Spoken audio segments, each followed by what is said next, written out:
খাঁটি বাঙালি ব্লগে সকলকে জানাই সুপ্রভাত। আজ সকাল সকাল এক দাদা বাড়িতে মাছ কিনে নিয়ে দিল। আজ তোমাদের দাদা বাজারে যেতে পারেনি, তাই এক দাদাকে দিয়ে মাছ আনতে বলা হয়েছে। মাছটা না কেটে গোটা মাছ নিয়ে এসেছে, কাতল মাছ।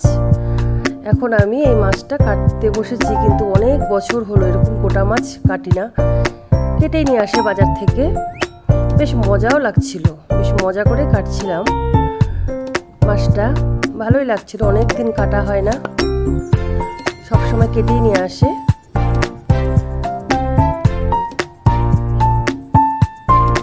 এবার মাছের মাথা কাটার সময় আর কাটতে পারছি না, অনেক চেষ্টা করে কেটেছি।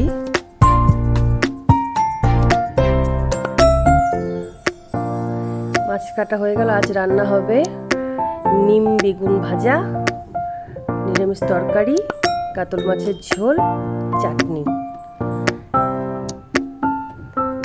এই গরমে তেতো খাওয়া খুব দরকার, তেতো ঠান্ডা এইসব, মানে এত গরম পড়েছে, চারিদিকেই গরম, খুবই গরম।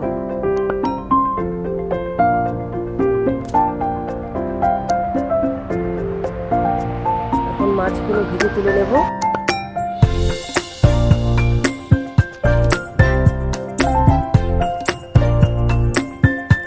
এই রান্না করতে করতে এসে গেছে আবার পার্সেল দাদা। পার্সেল নিতে হবে, আবার এগুলো নেওয়ার জন্য আবার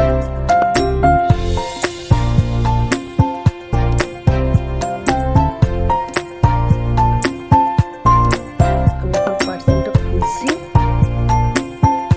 পর্দা অর্ডার করেছিলাম ঘরের। আমার এক সময় একরকম পর্দা লাগাতে খুব ভালো লাগে, তাই খুব পর্দা কিনি আমি।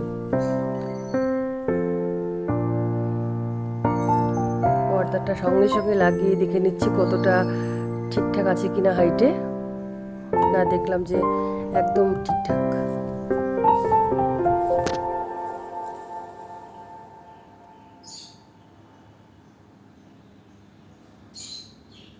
দুটো পার্সেল অর্ডার করেছিলাম, কিন্তু একসাথে আসেনি, একটু পরে আবার আরেকটা এলো।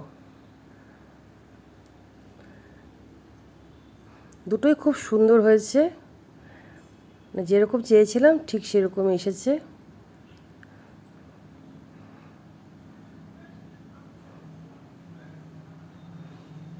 খুব সুন্দর হয়েছে আমার। এই যে দইয়ের বাটি নিলাম, আর এত রোদ, আমার ছেলেকে একটু চাল গুঁড়ো করে খাওয়াই। কোনো কোনো সময় সকালে বা সন্ধেবেলাতে দিই, তাই ও চালগুলো ধুয়ে রেখেছিলাম, একটু রোদে শুকিয়ে নিচ্ছি।